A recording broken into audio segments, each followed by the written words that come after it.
రెండు తెలుగు రాష్ట్రాల్లో కూడా వైఎస్ఆర్ జయంతి 75వ జయంతి ఉత్సవాలు చాలా ఘనంగా జరుపుకుంటా ఉన్నారు.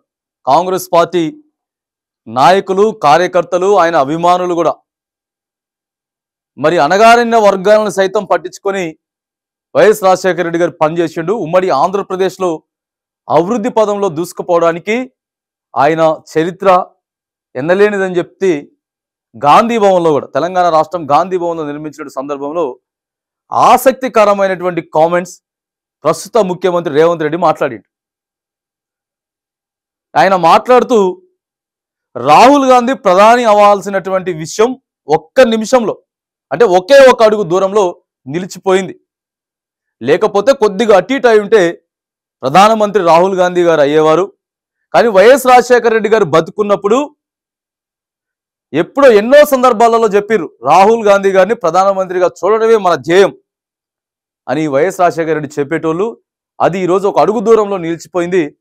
మనమంతా కూడా వైఎస్ రాజశేఖర రెడ్డి అభిమానులైనా వారసులైనా సరే ఇగో ఆయన్ని గెలిపించుకోవాలి, ఆయన్ని ప్రధానిగా మనం గెలిపించుకోవాలి.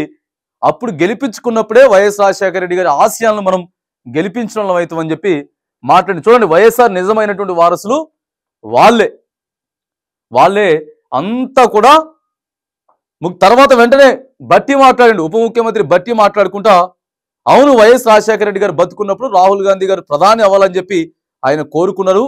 గర్వాపసి ఎవరెవరైతే కాంగ్రెస్ పార్టీ నుంచి బయటికి వెళ్ళిపోయినరో వాళ్ళంతా కూడా తిరిగి వచ్చేయండి, మన పార్టీని ఇంకా క్షేత్రస్థాయిలో పెద్దగా చేసుకుందామని చెప్పి ఆయన మాట్లాడితే ముఖ్యమంత్రి రేవంత్ రెడ్డి బట్టి మాటలకి ఏకీభవించి పోయిన రోజులంతా మళ్ళీ తిరిగి రండి, వైఎస్ రాజశేఖర రెడ్డి కళ ఏదైతే ఉందో దాన్ని మనం సాకారం చేద్దాం, రాబోయేటటువంటి కాలంలో ప్రధానిని చేద్దాం రాహుల్ గాంధీని రేవంత్ రెడ్డి మాట్లాడుతూ ఇంకొక విషయం కూడా గుర్తు చేసుకున్నాడుగా. ఇవాళకి 3 సంవత్సరాలు నా యొక్క పిసిసి అధ్యక్ష పదవి నేను వచ్చి 3 సంవత్సరాలు అవుతుంది. ఎన్నో కష్ట నష్టాలు ఎదుర్కొన్నా, అప్పుడు అసలు పార్టీ లేదు.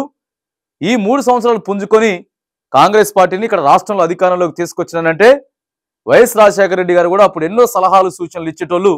మనమంతా ఏకమై వైఎస్ రాజశేఖర రెడ్డి గారి ఆశయాలను నెరవేర్చాలంటే, ఆయన వారసులుగా మనం నిలవాలంటే ఒకే ఒకటి, మనం రాహుల్ గాంధీని ప్రధానిని చేయాలని చెప్పి బయటికి వెళ్ళిపోయినటువంటి కార్యకర్తల నాయకులంతా కూడా తిరిగి పార్టీలోకి రండి అని చెప్పి ఆహ్వానించడం.